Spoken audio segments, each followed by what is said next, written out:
네, 바로 이어서 또 김기성 앵커가 꼽은 이슈에 함께하도록 하겠습니다. 첫 번째 이슈부터 말씀 나눠볼 텐데요. 김기성 앵커님, 네. 이슈를 말씀을 나누보기 전에 네. 어제 헌팅턴님께서 굉장히 말씀을 하셨어요. 왜 이렇게 일찍 끝나냐? 네, 아. 이슈 너무 짧았다. 네, 네. 그래서 오늘 길게 가셔야 됩니다. 네, 우선 많은 다양한 이슈들을 좀 준비해 봤는데요.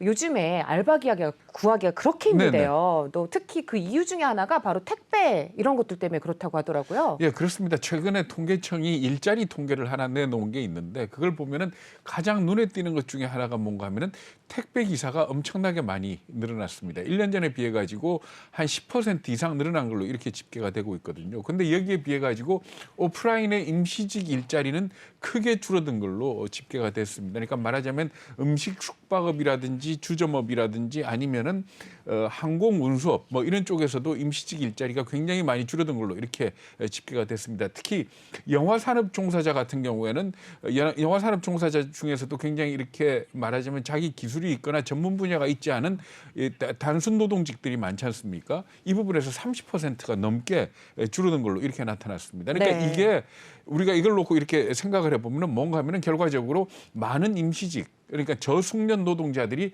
택배 쪽으로 몰려갔다. 이렇게 볼 수가 있는 겁니다. 그 이유는 뭔가 하면 네. 택배 일이 뭐 이렇게 말씀드리면 좀 지나친 면도 있지만은 좀 아무래도 좀 유동적이고 네. 일하기가 좀 편하고 그리고 또 누군가 이렇게 지시하는 사람이 별로 없지 않습니까? 그러니까 예를 들어서 음식 배달한다 그러면 받아가지고 잘만 전달만. 배달해 주면 네. 누가 중간에서 잔소리하는 사람도 없고 그리고 또 상당히 많이 올랐다 그럽니다. 임금이. 수수료가. 네. 그래서 많은 임시직 근로자들이 말하자면 음식점 가서 알바를 하거나 편의점에서 알바를 하는 대신에 그냥 바로 택배 쪽으로 몰려가고 있는 거 아니냐 이렇게 지금 지적을 하고 있는 겁니다. 네, 물론 모든 지역이 다 똑같지는 않겠지만 평균적으로 또 강남 지역 같은 경우도 그렇고 뭐 배달 음식이라든지 뭐 배달 서비스 그다음에 택배 쪽이 굉장히 인컴이 크다고 높다고 하더라고요. 네, 그렇다 그러대요. 네, 아무튼 이런 경향이 또 우리나라만의 얘기는 아니라고 하더라고요. 네, 그렇습니다. 미국 같은 경우에도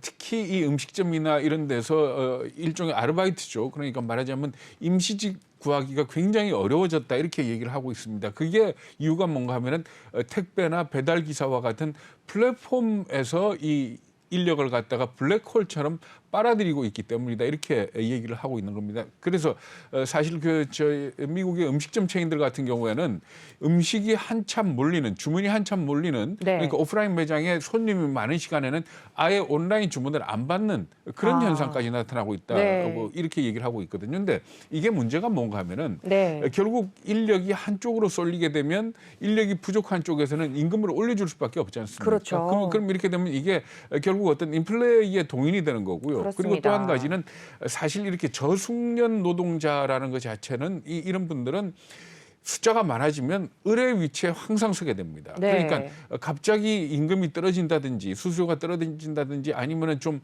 열악한 환경에 놓이더라도 어떻게 대처할 수 있는 방법이 없거든요. 네. 그러니까 지나치게 이쪽으로 몰리는 데 대해서는 좀 뭔가 어떤 이 방법이 있어야 되지 않겠느냐 하는 네. 그런 걱정들을 하고 있는 겁니다. 예를 들어서 건설업종도 볼 것 같으면은 굉장히 단계가 많습니다. 정말 전문적인 그런 기술을 필요로 하는 사람도 있지만은 아주 단순 노무직도 있지 않습니까? 네. 이 아주 단순 노무직들이 지금 현재 현장의 얘기 들어볼 것 같으면 한 20~30%씩 줄어들었다 그럽니다. 그래서 이 전시회 같은 거 할 적에는 그 간단하게 와가지고 뭘 설치한다든지 하는 그런 사람들이 있지 않습니까? 네. 이런 사람들이 없어가지고 아예 일이 미뤄지는 그런 경우도 많다 그러니까 이렇게 인력의 그러니까 일종의 미스매치가 되겠죠. 이런 그렇죠. 부분에 대해서는 좀 신경을 써야 될 것 같습니다. 네, 말씀 잘 들었습니다. 이렇게 인력난이 미국에서뿐만 아니라 우리나라에도 많다는 소식 또 첫 번째 이슈로 좀 말씀 나눠봤습니다. 두 번째 소식 역시 좀 인력 문제에 대해서 알아볼 텐데요. 유럽 소식입니다. 독일을 비롯한 서방 국가들 뭐 인력난을 해소하기 위해서 이민을 장려한다라고 하는데 뭐 예전에도 그랬던 것 같은데 최근에도 좀 그런 현상이 있나 보죠? 아주 심해졌다 그럽니다. 그러니까 코로나 사태 이후에 일터를 떠났던 사람들이 돌아오지는 않고 있지 않습니까? 네. 이러다 보니까 결과적으로는 이민을 통해서 결국 사람을 받아들인 노동력을 받아들이는 수밖에 없지 않느냐 하는 그런 내용인데요. 뉴욕타임즈나 니혼게이자의 신문 같은 데서 보도한 걸 보면 대표적인 나라가 독일입니다.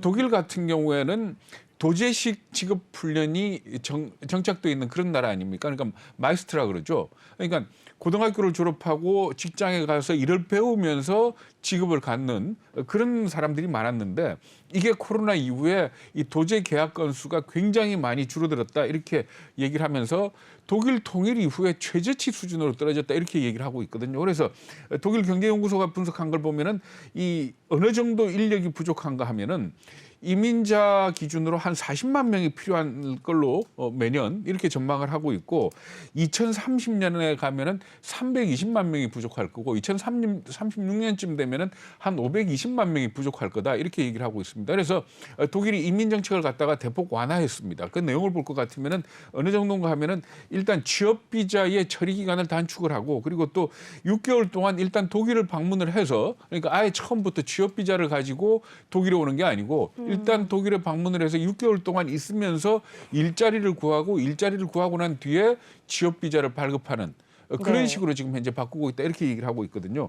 그것뿐만이 아니고 캐나다 같은 경우에도 아주 심하다 그럽니다. 그래서 캐나다 같은 경우에는 2023년까지 이민자 230만 명한테 새로운 영주권을 부여할 것이다 이렇게 얘기를 하고 있고요. 그리고 호주 같은 경우에는 원래 좀 인력이 부족한 나라 아닙니까? 그렇죠. 그런데 이게 코로나를 겪으면서 워낙 심해져 가지고 광산이나 병원 할 것 없이 음식점까지도 이 지금 인력이 부족해서 1년 동안 이 입국할 수 있는 이민자의 숫자를 갖다가 2배로 늘렸다 이렇게 얘기를 하고 있습니다. 네, 뭐 일본 같은 경우는 이민에 굉장히 배타적인 나라잖아요. 네, 네, 그렇죠. 근데 일본도 좀 달라지고 있다고 하네요. 네, 그렇습니다. 일본 그러면은 노동력이 부족한 가장 큰 이유 중에 하나가 뭔가 하면은 물론 출산율에도 문제가 있지만은 네. 고령화를 얘기를 하지 않습니까? 그렇죠. 일본의 고령화를 나타내는 말 중에 제일 대표적인 게 뭔가 하면 아기 기저귀보다 어른 기저귀가 더 많이 팔린다라고 아하. 얘기하는 그 정도거든요. 그러다 보니까 인력이 너무 부족하니까 이제는 이민을 여는 수밖에 없지 않느냐 이렇게 얘기를 하고 있는 겁니다. 근데 사실 일본이라는 나라가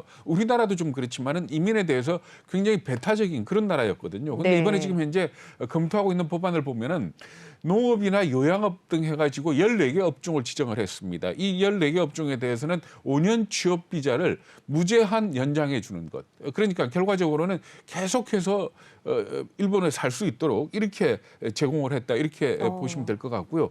미국도 역시 마찬가지입니다. 미국 같은 경우에도 이 워낙 지금 일자리가 없지 않습니까? 근데 사실 미국에 가서 보면은 그 불법 이민자라 그러죠. 그러니까 네. 스페인이나 이쪽 스페니시들 그러니까 중남미 쪽에서 넘어온 사람들이 사실은 거의 굳은 일을 다 맡아서 하기 때문에 미국 물가가 안 올라간다 이런 얘기들을 하는데 지금 이제 코로나 때문에 국경이 막히면서 그 사람들이 못 들어오고 있지 않습니까? 네. 그러니까 사실 알바 자리가 부족한 것 중에 제일 큰 이유 중에 하나가 이거다라고 지적하는 사람들도 있거든요. 그렇기 때문에 미국 상공회의소 같은 경우에는 이민 내지는 취업 비자를 갖다가 대폭 개방을 해야 된다 이렇게 얘기를 하고 있고요. 그래서 OECD는 이 문제를 놓고 뭐라고 얘기를 하는가 하면은 이민에 대해서 좀 새롭게 볼 필요가 있다 이렇게 지적을 하고 있습니다. 네, 말씀 잘 들었습니다.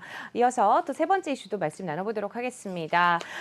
유럽이 또 중국의 1대1로에 맞서서 개발도상국의 인프라 투자를 돕는 방안을 구체화하고 있다는 소식이네요. 예, 그렇습니다. 글로벌 게이트웨이라고 이름을 붙였다 그러는데요. 네. 그러니까 중국의 1대1로에 대항을 해가지고 개발도상국이라든지 신흥국에 대한 인프라 투자를 하겠다라고 하는 그런 방침은 얘기를 했는데 이게 어느 정도 규모로 추진이 되고 있는지를 갖다가 파이낸셜 타임스가 보도를 했습니다. 그 내용을 볼 것 같으면 2027년까지 3천억 유로 우리 돈으로 따지면 400조 원이 좀 넘는 돈이죠.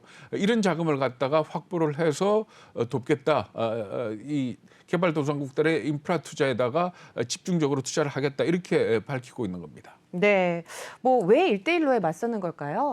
1대1로에 맞서는 제일 큰 이유는 사실 이 글로벌 게이트웨이라는 정책 구상 자체가 1대1로에 대항한다 뭐 이런 얘기는 없습니다. 다만 그리고 또 유럽이 1대1로를 갖다가 직접적으로 그렇게 네. 비난한 일도 그렇게 많지는 않습니다. 다만 어떤 가치 기반이나 윤리적 기반에 좀 어긋나는 거 아니냐라는 식으로 1대1로를 갖다가 비난을 해왔었는데 사실 유럽 입장에서 보면 어떤 문제가 있는가 하면은 이게 1대1로가 만약에 이 개도국이나 이런 신흥국가에 대한 이 선점을 하게 되면은 중장기적으로 유럽이 발을 붙일 수가 없는, 그러니까 유럽이 아무래도 경제 기반이 허물어지는 그런 결과가 오지 않겠느냐 하는 그런 우려 때문이다, 이렇게 얘기를 하고 있거든요. 그 대표적인 게 사실은 영국입니다. 영국이 브렉시트, 그러니까 EU에서 탈퇴를 하면서 뭘 계산을 했는가 하면 네. 전 세계적으로 영연방 국가가 42개가 있지 않습니까? 그렇죠. 그래서 유럽에서 손실을 보는 것만큼 영연방 국가들하고 이 결속을 다지면은 아무래도 좀 나아지지 않겠느냐, 거기서 뭔가 좀 벌충할 수 있지 않겠느냐, 이렇게 생각을 했는데, 그래놓고 봤더니 이미 영연방 국가 중에서 상당수가 중국의 1대1로에 포함이 돼가지고 이 중국의 영향권 하에 있는 걸로 이렇게 집계가 된 겁니다. 그래서 영연방 국가에다가 중국이 어느 정도 투자를 했는가 하면 1,000조 원이 넘는 돈을 투자를 한 걸로 이렇게 나타나고 있거든요. 그러니까 그만큼 말하자면 어떤 윤리적, 가치적인 문제도 있지만은 어떻게 본다면은 중장기적인 입장에서 영국이나 유럽이나 어떤 경제적인 기반, 자기들의 시장을 갖다가 확보하기 위해서도 중국의 1대1로를 손 놓고 볼 수 없다. 이렇게 봐야 되는 겁니다. 네. 뭐 정치적이거나 혹은 외교적인 문제도 있다고 봐야 되겠죠? 네, 그렇습니다. 그러니까 이 뭔가 하면은 홍콩 보안법 문제가 생겼을 때 유엔에서 결의안을 냈지 않습니까? 네. 근데 홍콩 보안법을 지지한다는 결의가 나왔는데 그때 몇 개 나라가 찬성을 했는가 하면 53개 나라가 찬성을 했습니다. 그러니까 홍콩 보안법에 찬성한다라고 지지한 나라가 53개 나라였는데 이 나라들이 다 1대1로 포함이 되어 있는 나라입니다. 근데 영국으로 봐서는 정말 속이 뒤집힐 일이 있었는데요. 그 당시 이 53개 나라 중에 영연방 국가도 2개나 포함이 되어 있었던 겁니다. 그러니까 파푸아 뉴기니아하고 엔터가 바부다라는 이런 나라들인데 이 나라들을 봤더니 파푸아 뉴기니아 같은 경우에는 GDP의 20% 넘는 돈을 중국이 투자를 했고, 그리고 또 엔티가 바부다 같은 경우에도 GDP의 60%가 넘는 돈을 중국이 투자를 했거든요. 네. 그러니까 친중국으로 안 갈 수가 없는 그런 상황인 거죠. 결국 돈에 목줄이 매였다, 이렇게 볼 수가 있는데 결국 어떻게 본다면 그런 경제적인 기반도 문제지만 정치 외교적인 영향력까지도 잃게 되는 거 아니냐 하는 그런 걱정을 하고 있는 겁니다. 네. 뭐 중국의 1대1로에 맞서는 정책, 그렇다면은 뭐 대표적으로 미국 아닐까 네, 싶은데요. 뭐 Build Back Better World 뭐 이렇게 계속 주창했었잖아요. 그렇죠. 네, 어떻게 보세요? B3W라고 네. 얘기를 하지 않습니까? 그러니까 네. 바이든 대통령이 그 대선 구호를 갖다 그대로 갖다 놓고 더 나은 세계 재건 뭐 그랬죠. 이런 쪽으로 네. 해가지고 1대1로에 맞서겠다, 이렇게 얘기를 하고 있는데 미국 굉장히 빠르게 움직이고 있습니다. 지금 현재 그러니까 아프리카나 중남미 국가들을 직접 방문을 해가지고 너네가 필요한 인프라 투자가 뭐냐 하는 이런 부분을 갖다 현재 조사를 하고 있고, 조사를 해봤더니 한 5개 내지 10개 정도 프로젝트는 상당히 투자를 해도 효과가 있고 의미 있는 투자가 있다, 이렇게 얘기를 하고 있거든요. 그래서 아마도 지금 현재로서는 유럽하고 미국이 지금 이렇게 따로 움직이고 있지만은 내년에 G7 회담이 열리게 되면은 아마 이 인프라 투자, 그러니까 말하자면 중국의 1대1로에 대응하는 어떤 정책 구상에 대한 미국과 유럽의 연합된 모습이 나타나지 않을까, 이렇게들 예상을 하고 있습니다. 그런데 문제는 뭔가 하면 이런 과정이 결국은 서방하고 중국의 줄 세우기가 되지 않겠느냐. 네. 이렇게 본다면 늘 하는 얘기지만